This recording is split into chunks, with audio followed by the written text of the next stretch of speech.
Well, hello everyone. Welcome back to another live hangout here at Voice Essentials. I hope you are all doing super fine on the first. Well, for some of you, it's the first day of March, and so for us, we're in the second day of March. In Australia, we mark March as the start of autumn, which for some of you will know as fall.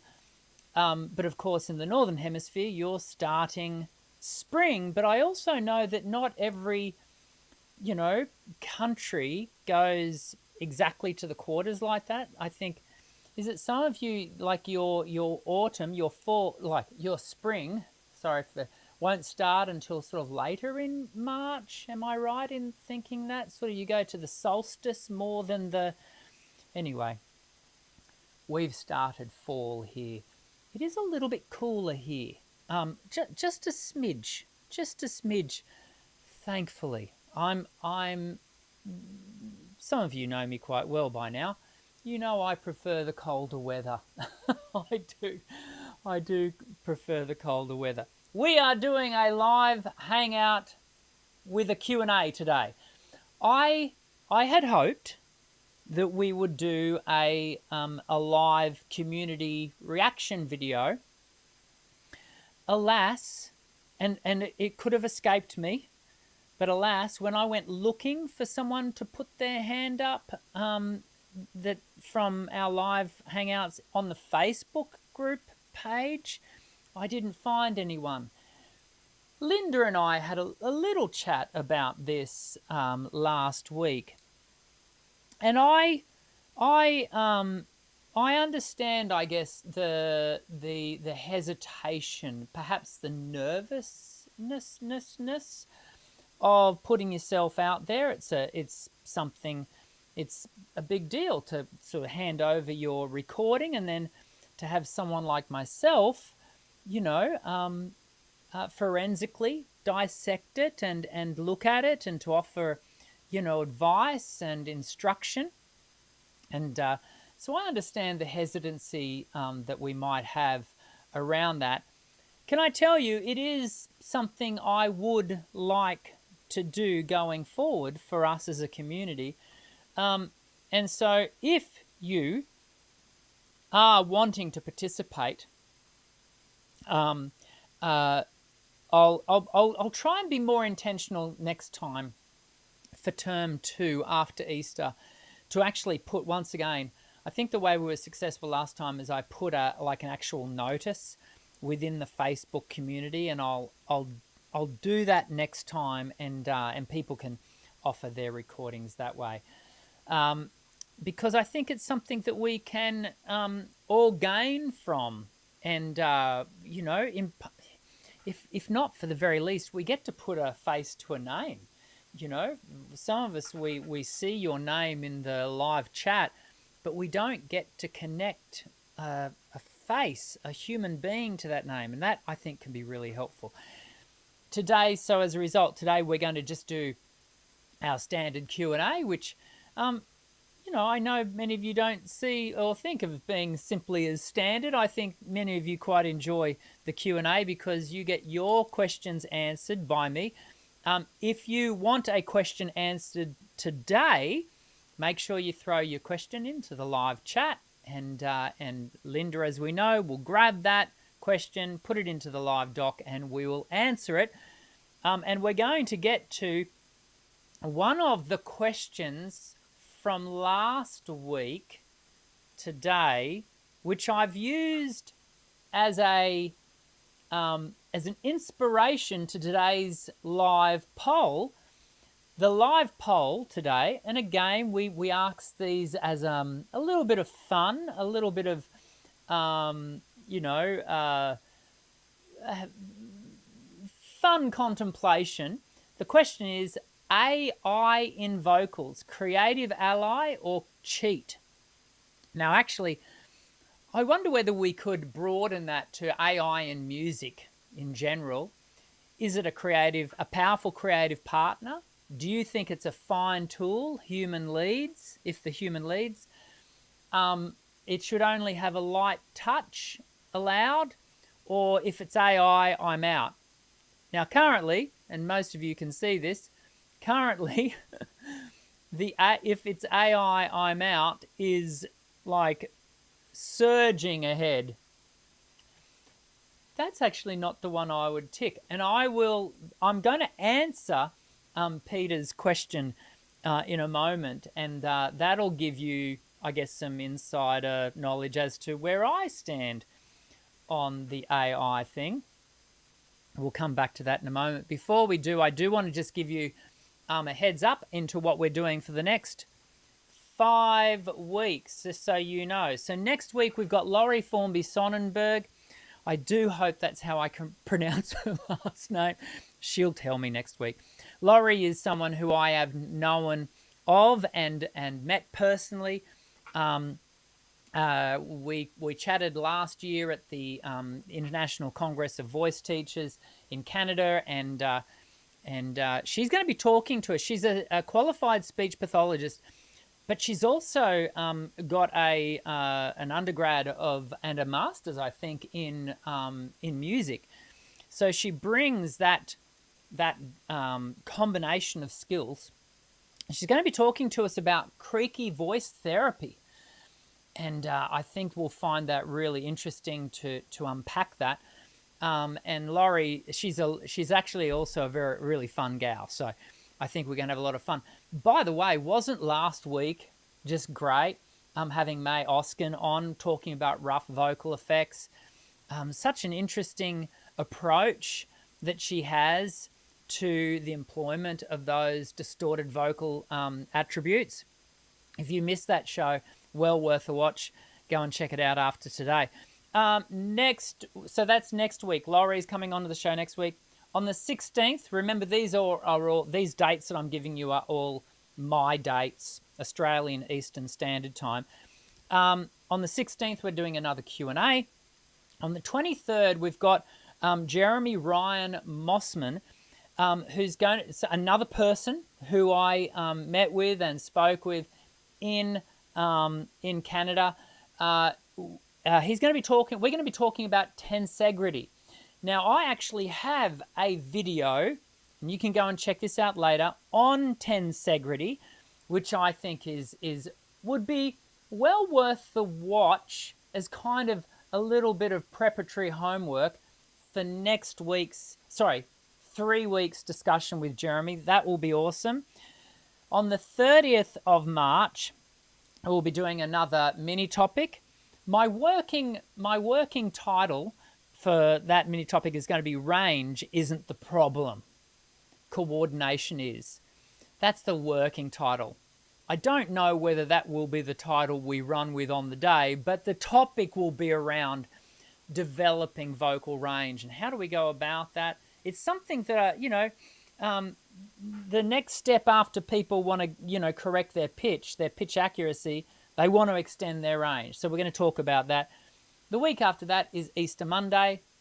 I celebrate Easter, and so we'll be taking that weekend off, and I'll be having a little bit of only a week. It's not long, but I'll be having a little bit of a break, so that'll be good.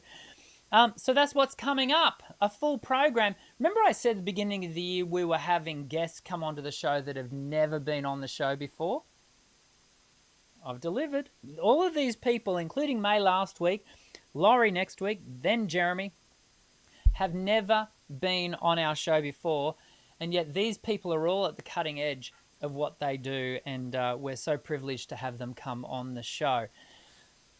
Let's jump over. So far we don't have any new questions. Remember, the Q&A is driven by you. If there are no questions, this is going to be a boring show. Fortunately, to start off with, we will have one question. I can't put it on screen because, it was from last week's show.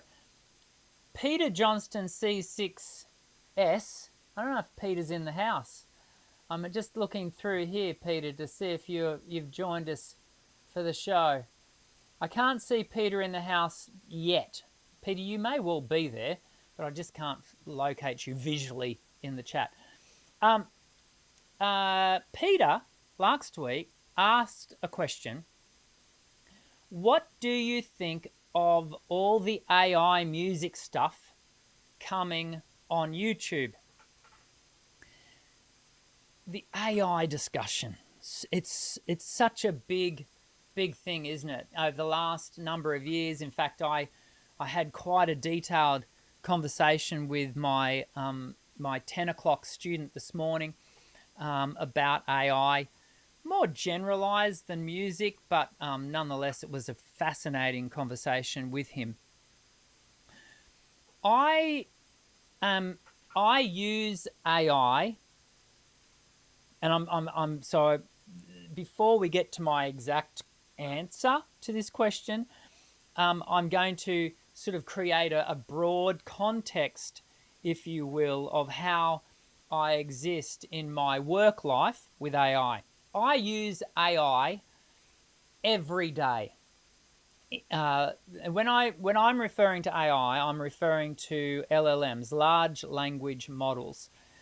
I predominantly use ChatGPT, currently 5.2, the pro level version of the program, and I use Google's Gemini Pro. I mostly use Gemini for the production of video and what is it called? Like pictures. In fact, in the last couple of days, Google have just dropped a brand new version of Banana, which is their still image creator, and it's, it was good before, and now it's just getting crazy how good it is. ChatGPT I use quite extensively for particularly for creating copy. Now, when I use the term copy, I'm referring to the descriptions of my videos and keyword creation and all that kind of stuff that is very very time consuming to very little benefit, if that makes sense. What I try to avoid, when I say try, sometimes the temptation's too great, but what I try to avoid is using it for pure creation of new work. So when I'm generating, like I'm writing an academic journal article at the moment. I've been asked to write a journal article for the Journal of Singing about teaching online, as it would so have it. That is definitely my work. It would not be right. It would not be ethically correct to generate, the majority of that as purely AI. And so a good chunk of that, is going to be my own work and me sitting at the desk and actually typing it out and going to my resources and pulling out you get my point. I also use AI for upscaling images and videos. So if you go onto my channel here at Voice Essentials, in the last, 3 or 4 years it would be, since I've had access to the software to do this, you'll notice that all of my pre-recorded videos, that is my educational videos and my the reaction videos, are all 4K. The video we're watching right now is 1080p, and I don't upscale it. But every other video I shoot in 1080p. This is getting very technical, isn't it?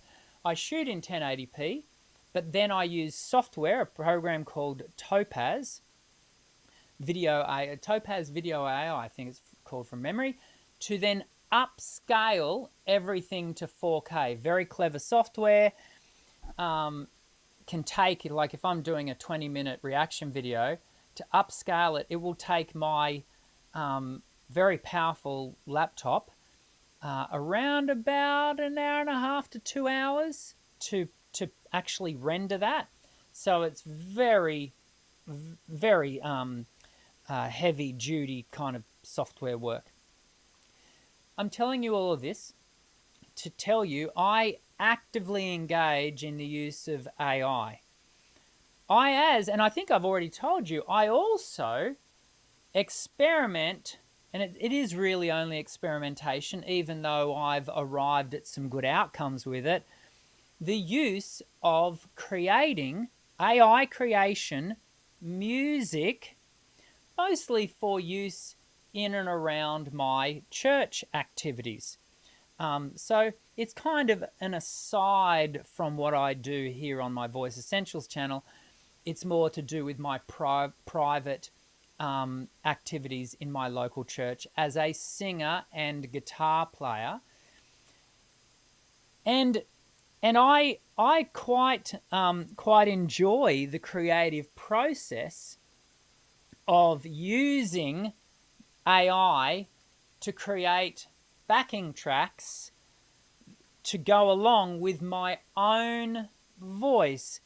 It's a little bit hit and miss, I must say, because often what I'll do is I'll record my music at church, my vocals and my guitar, separately onto separate tracks, and then when I bring it in, I then upload it and I do a whole heap of different things to it, and then I'll try and create a backing track that goes along with my voice.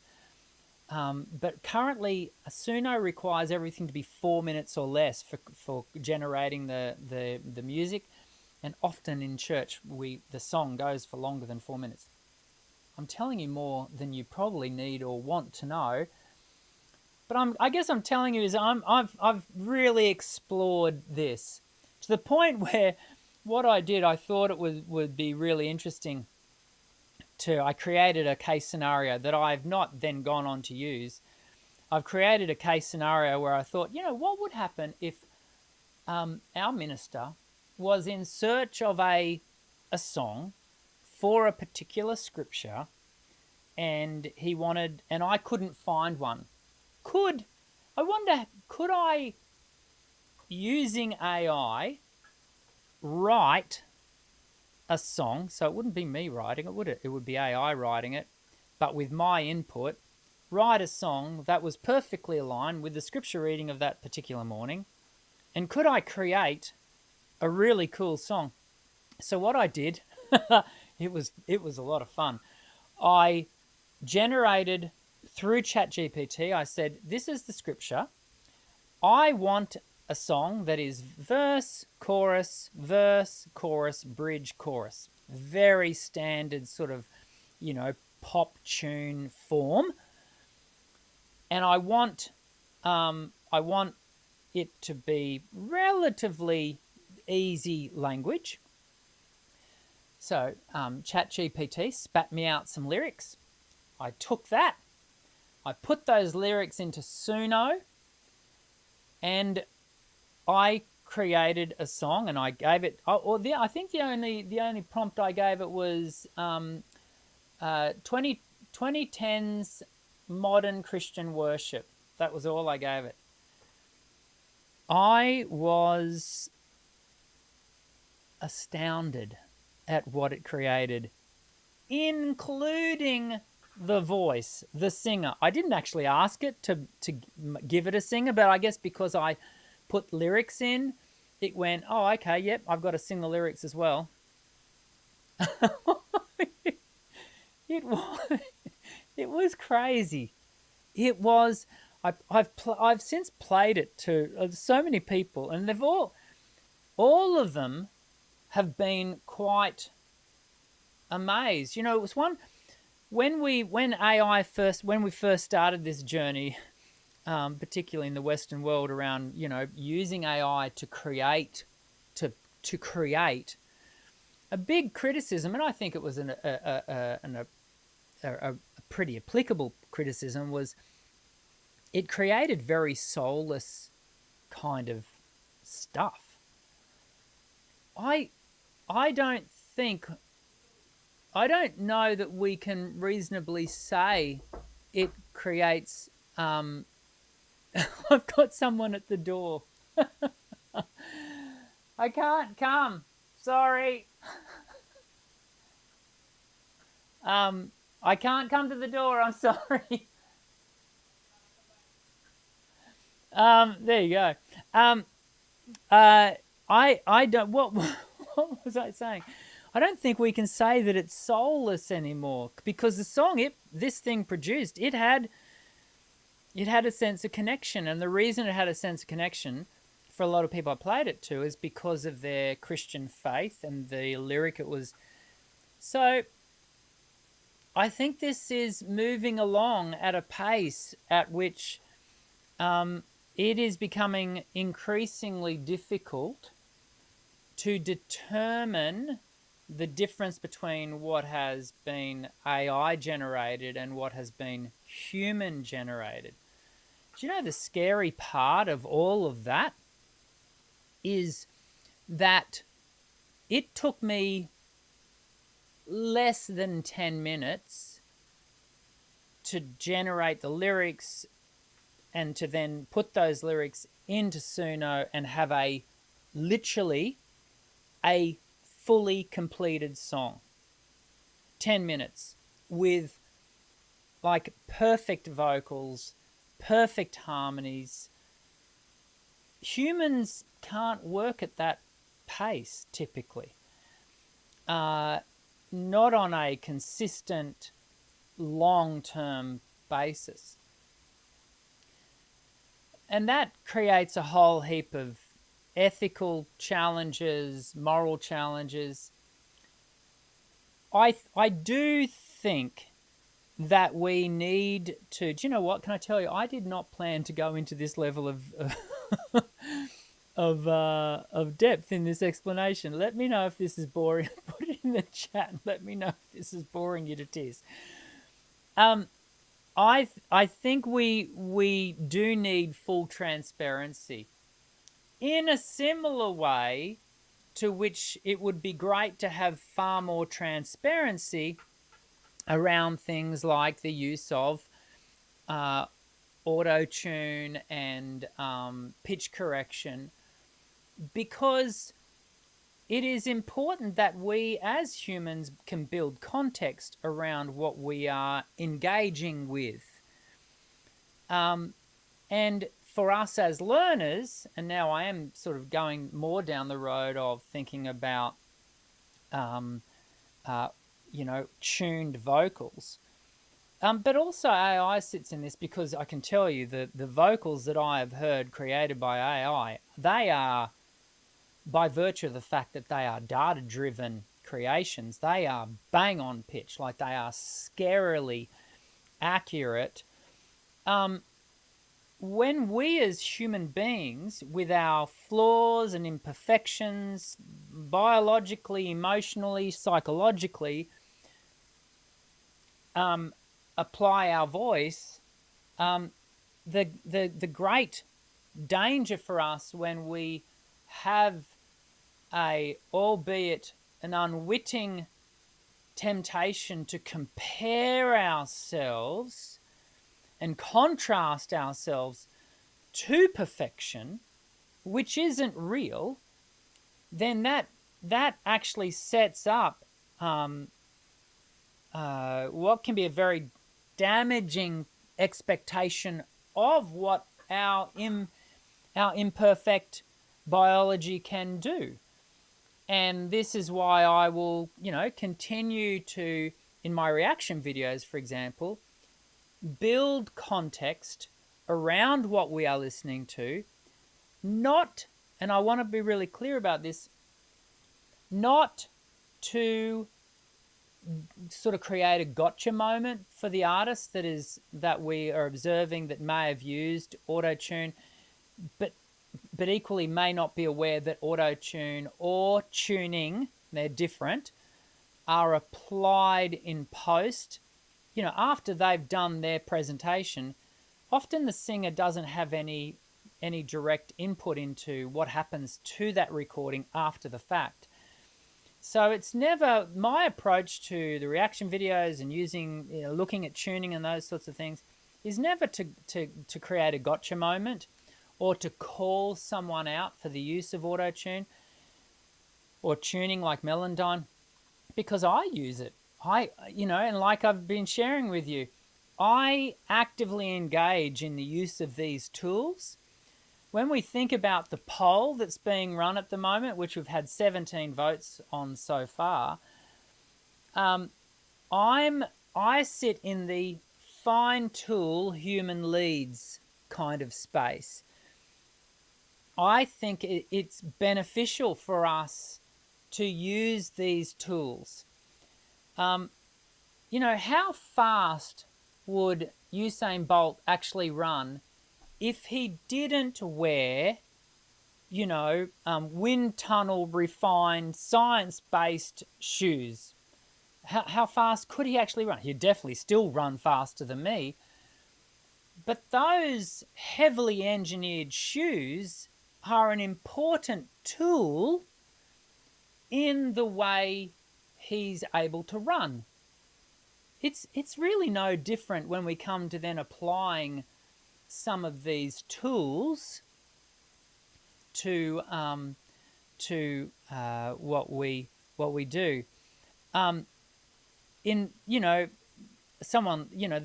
100-meter sprint runners, let's say the practice was to only ever film those same runners, those same sprinters from the belly button up, their torso up. We never got to see their feet. And let's say we created this analogy, if you will, this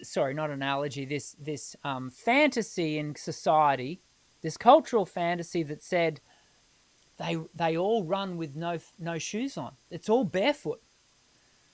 Well, I know this is all sounding ridiculous, but that's kind of what we do when we approach a lot of our recorded music and go, there's absolutely no way that singer would ever use auto-tune. No, the vast majority are having tuning applied in post. It's not an accusation, it's just the reality. Just like all sprinters are wearing, heavily engineered, science, evidence-based, wind tunnel refined shoes. Did that make any sense? I have no idea. We've still got AI, if it's AI, I'm out, is still leading the poll. It's still leading the poll. We'll end the poll in a minute. But if you haven't voted on the poll yet, we've got 17 votes. 21's always our marker. That's what we like to get. Let's jump off that little soapbox. Was that in any way helpful? I have no idea. I hope it was. I do sincerely hope it was. But I do need to come over here, and we've got a question here from Karaoke Kid 1979, who is also known in the wider community as Cockney Rebel, or Paul, if you please. Paul has got a question, which I will get to. Paul, Karaoke Kid 1979, is asking, my question is, several of my mates reckon I was misclassified as a baritone by my old vocal coach. They all reckon I'm actually a tenor. How should I play that from now on? I would partly play that by firstly doing away with any labels. That is not because, Paul, that is not because you can be everything or anything you want to be. We've discussed here on the channel at great lengths, we have biological limits. But part of when we start getting external input about what voice type we are, psychologically we can find ourselves, particularly if that input is coming from a trusted source, we can find ourselves looking to put ourselves into that box, even if that box is not quite accurate. I see this in students coming in here on occasion. Since they were, in high school and singing in their school choir, they were always put into alto,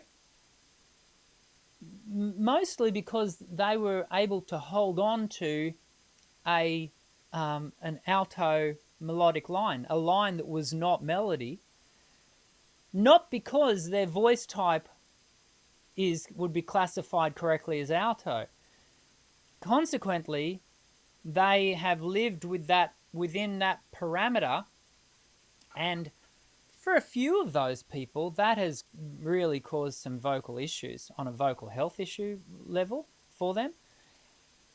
And so what I would encourage you to do, Paul, firstly, set those parameters aside and maybe go back to my voice type video that, and I've got a couple up there, but they're two of the better performing videos on the channel.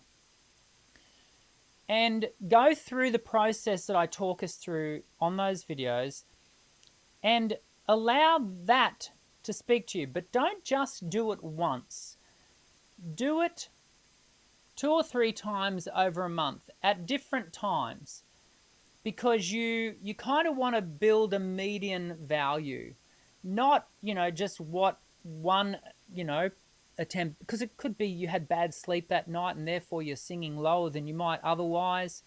You kind of want to build an average mean value across the whole thing and allow that to tell you. And that, and I'm not saying be completely dismissive of what you have, the sort of the feedback you've got, but measure what you find about yourself against what others are telling you. You could well find that others are more accurate in suggesting tenor, but equally you might find, actually, no, my voice does settle more comfortably into a baritone classification. That's perhaps one way we could go about it. I've just seen we've gone up to 18 votes, which is great. Let's come down to David's almond. David's almond. I wonder what. That's an interesting sort of name. Oh, I can see Peter Johnston's jumped in. Peter, did you catch my rant about AI just before in regards to your question from last lesson? I hope so. Let me type into. I need to analysis. Here we go. Oh no, that's the wrong one.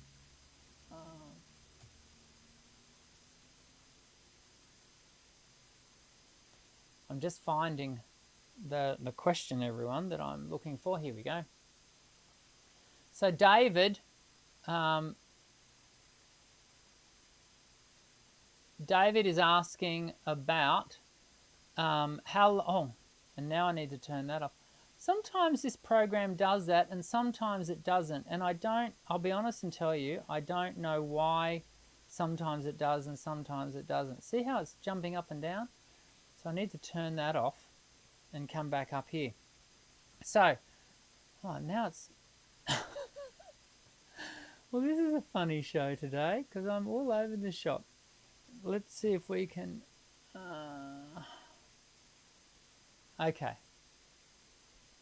So how long do you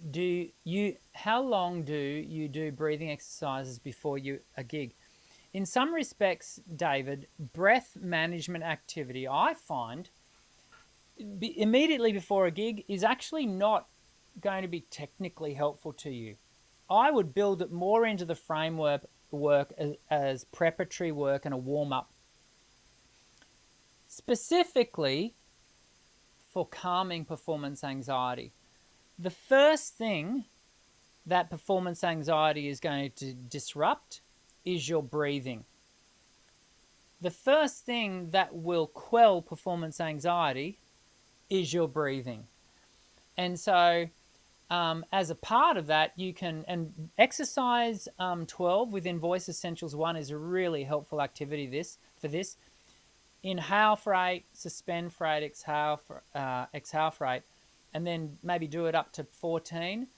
It causes you to calm the body and to center the breath. Of course, you don't need to do it to exercise 12 track, but it can be helpful. And just disrupt that escalation of adrenaline. That can be really beneficial. And so I don't think you need to do it for too long, but it's going to come down to the moment and how anxious are you feeling. Yeah, that's how I would perhaps go about it.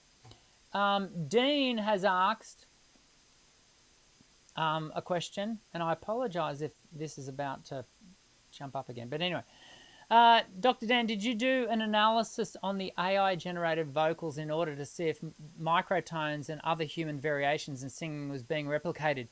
Dean, I didn't. That would be fascinating. Do you know what? I do.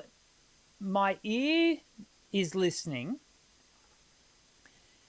and there has to be something that the AI is doing to replicate human sound, because it was putting in at times breathiness, dynamics, onsets, like it was putting in like it's scary. Like, no, I don't find it scary. I'm saying that as a colloquialism.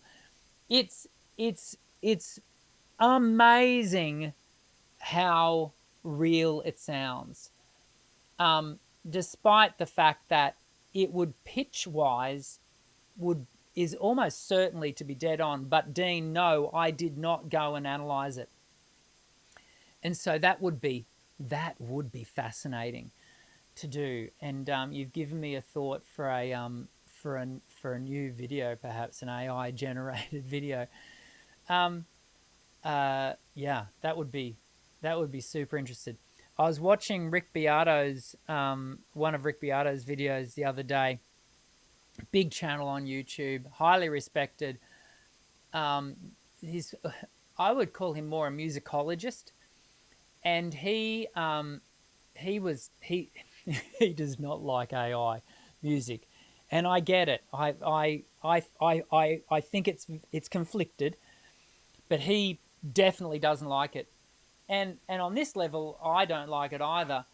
There's he was talking about an artist on Spotify who has released what is a Spotify charting album in sort of the blues pop sort of genre.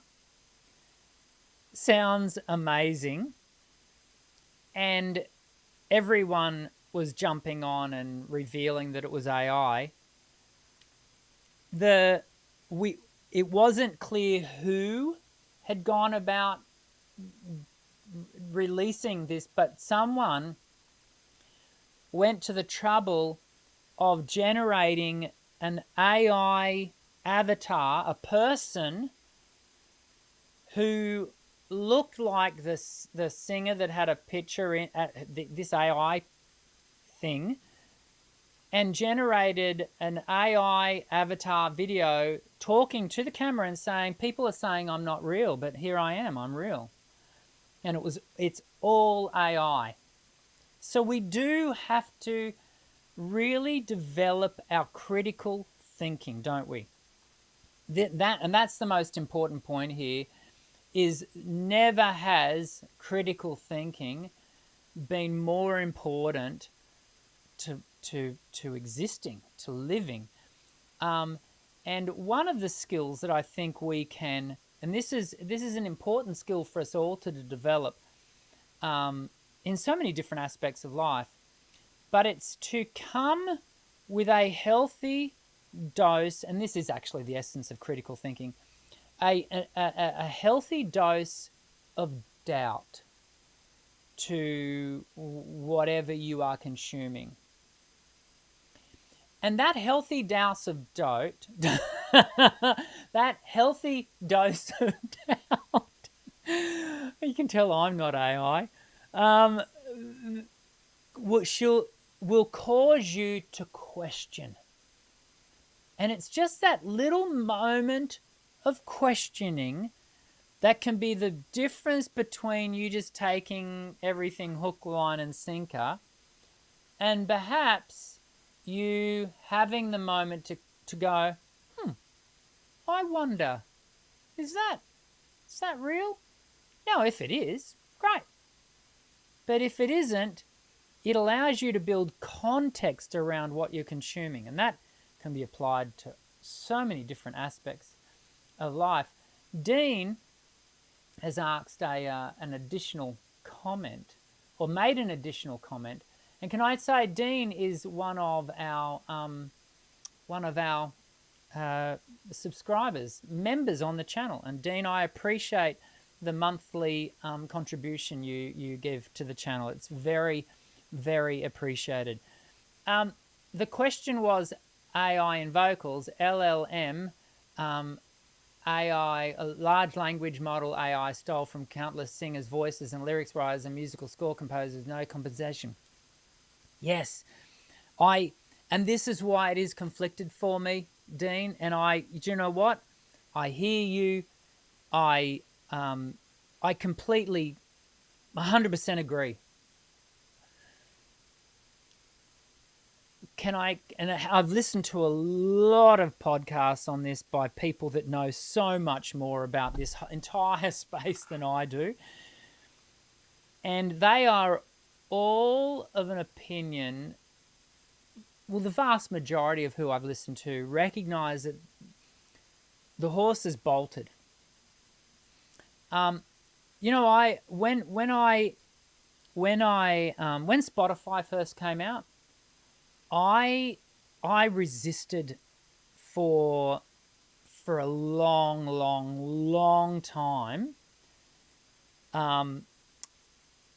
getting a Spotify account, because I maintained a very principled view that Spotify was and continues to really rip the majority of artists off. And we could, that's a whole other conversation. And it does that through sheer numbers.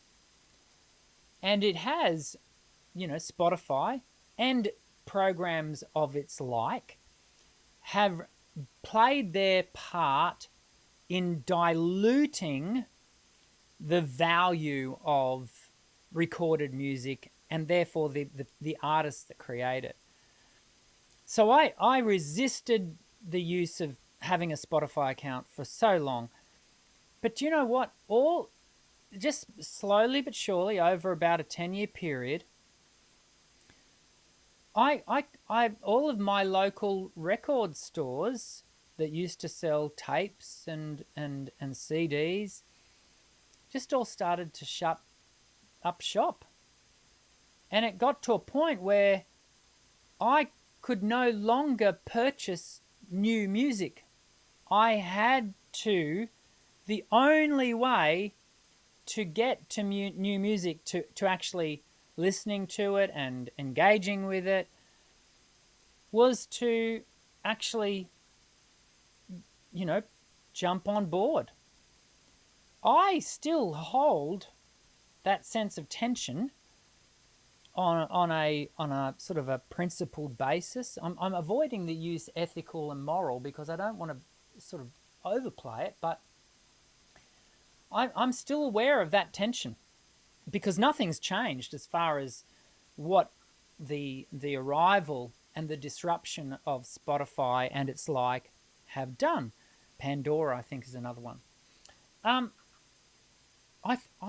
so this time round, when it comes to AI, I'm trying to engage a little bit more readily, recognizing that just like Spotify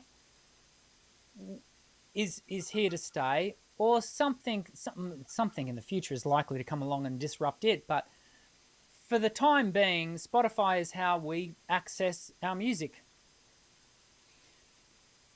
Going forward, AI is going to play a role.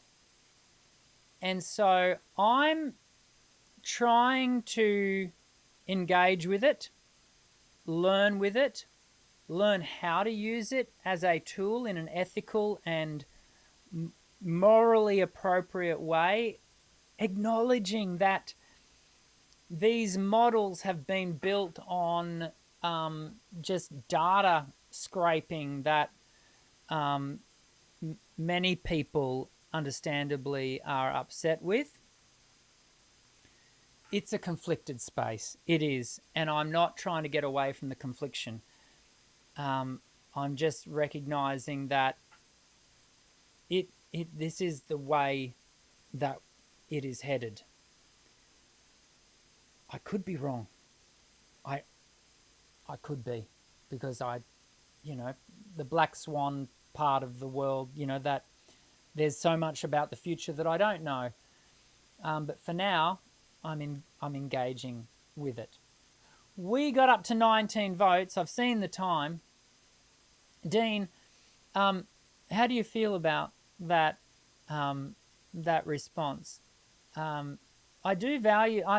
I'm really keen to go into conversations around this, and to not hold on to my current sort of stance too tightly, purely because I think there is a bit of shifting sand here. There are things that we continue to learn about the technology, good, bad, and ugly. I do wonder whether we need to, hold on to it, not with knuckles white. Rebecca, I have seen your drum roll. Here it comes. 3, 2, 1. Ending the poll. We've got a definitely 50% of us, 47 to be exact. If it's AI, I'm out. That the percentage of that would be dropped a little bit, because, as I said, I would sit in the fine tool human leads. I think if we can approach this as a tool, to be wielded and controlled and managed by human beings, it can be powerful. I've just seen your comment there, Dean. I'm not condemning users, just those company owners who profit from artists' work. Yeah, Dean, I don't disagree with you. I don't. It's here's let me throw out another challenge of it, and this is something I don't like. Is there are literally music making farms, AI music making farms, where they are just churning out AI generated music across vast genres, and just literally saturating places like YouTube Music and Spotify with AI generated content. Even if that AI generated content is not monetized, because some of the companies are saying, well, we're not going to monetize that content, that actually on one level that might cause the creators, the human creators, as it might be you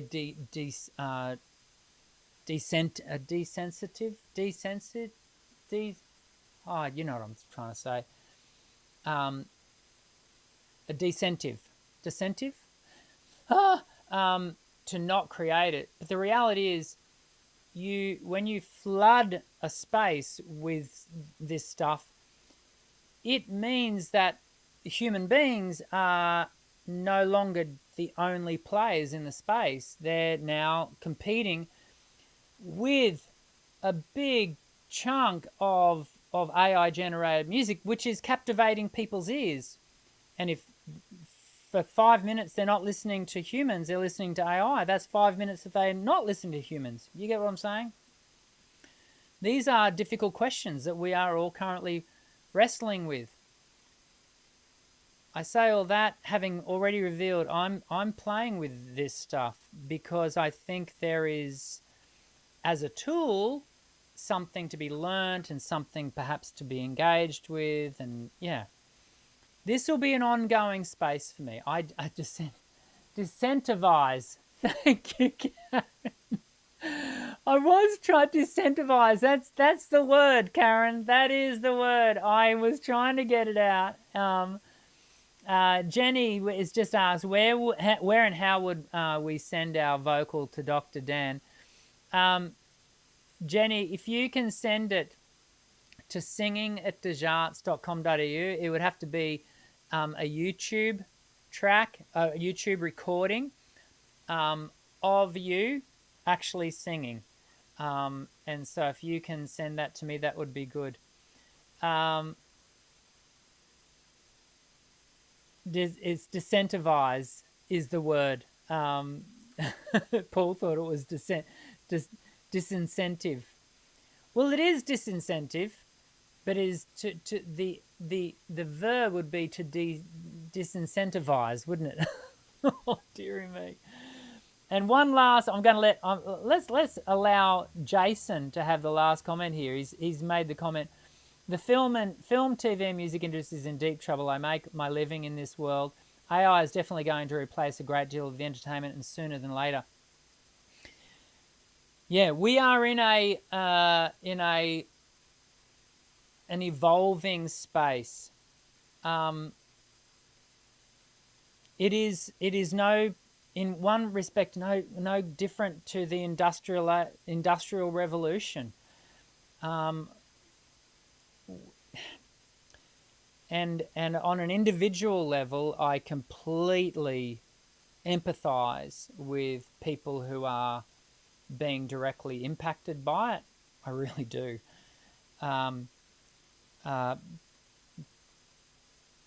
In equal measure, I think it's important that we strive to remain, is the right word relevant? I don't know. Big discussion, hey? Big discussion. That all came out of Peter's question last week. What do you think of all the AI music stuff coming on YouTube? Peter, we blame you. I hope you've enjoyed it. Hey, can you leave a thumbs up? Let me know if you enjoyed today's discussion, our conversation around AI today. Next week, completely normal conversation we're going to have around with Laurie.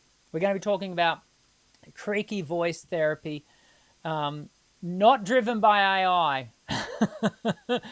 Laurie is going to teach us a lot about it and how can we use it in our own voices, and what therapeutic value can we take from it.